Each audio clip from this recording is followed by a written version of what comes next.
Salut, c'est Hugo, j'espère que vous allez bien. 40e jour de confinement, je sais pas s'il faut dire joyeux anniversaire du coup, mais c'est parti pour un nouveau résumé de l'actualité du jour. D'ailleurs, c'est aussi du coup le 40e point quotidien d'affilée que l'on réalise sur cette chaîne et qu'on va continuer pour les semaines à venir. Du coup, merci beaucoup pour votre confiance, pour votre soutien et bienvenue à tous ceux qui se sont abonnés à cette chaîne YouTube ces derniers jours. Un sujet qui intéresse beaucoup logiquement, c'est la question des vacances d'été. Ici, quand on parle des vacances d'été, on parle en fait des vacances scolaires qui sont normalement, vous le savez, en juillet et en août. Et bien aujourd'hui, 30 députés de droite du parti Les Républicains ont proposé de décaler cette année les vacances d'été. Concrètement, ils proposent de les commencer le 15 juillet, donc un petit peu plus tard, et de les terminer là aussi un peu plus tard, le 15 septembre. L'objectif, c'est quoi? Eh bien, je cite, c'est d'aider à redonner le moral au secteur du tourisme et de la restauration. En gros, ils sont partis du principe qu'au début du mois de juillet, le pays fonctionnera toujours fortement au ralenti, alors qu'à l'inverse, a priori en septembre, ça devrait aller mieux. Du coup, en décalant les vacances d'été à plus tard, jusque mi-septembre, eh bien, on les décale à une période où les Français pourront a priori faire davantage de choses,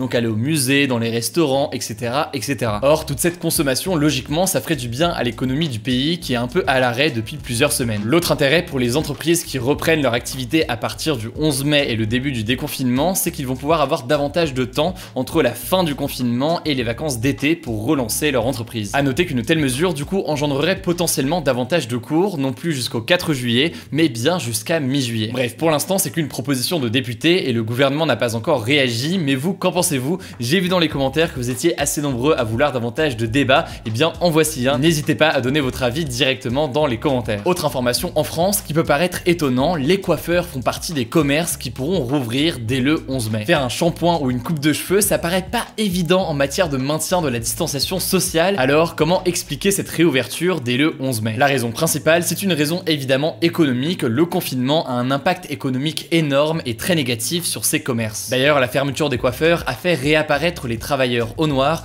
autrement dit ceux qui ne déclarent pas leur activité et qui menacent les coiffeurs déclarés. Bon, et la deuxième raison qui justifie cette réouverture, c'est peut-être les massacres capillaires de ceux qui ont essayé de faire ça eux-mêmes ces derniers jours, même si plus sérieusement, le fait que certains arrivent à entretenir leurs cheveux sans passer par un coiffeur inquiète certains professionnels du secteur qui pourraient perdre à terme une clientèle. Bref, pour assurer une sécurité à partir du 11 mai, plusieurs mesures sont prévues. Concrètement, le client devra porter un masque, se laver les mains en entrant, chaque client devra être au moins à 1 mètre l'un de l'autre, les coiffeurs ou les barbiers seront aussi équipés, etc. En tout cas, une enquête menée par l'institut de sondage Harris affirme que 59% des Français veulent se rendre chez le coiffeur la semaine du 11 mai, autrement dit, va falloir être patient. Pour terminer ce point sur la France, le bilan quotidien le voici, la France compte 369 décès supplémentaires en 24 heures, hôpitaux et EHPAD réunis, plus de 22 000 décès au total, et le signe plutôt positif, c'est que le nombre de personnes hospitalisées continue à baisser depuis 17 jours. Autre information importante du jour, cette déclaration de l'Organisation mondiale de la santé qui risque de faire parler. Selon l'OMS, il n'y a absolument aucune certitude aujourd'hui qu'une personne qui a été contaminée une fois par le coronavirus ne peut pas être contaminée une seconde fois. Autrement dit, aujourd'hui on n'en sait rien et on pourrait potentiellement attraper 2 fois le Covid-19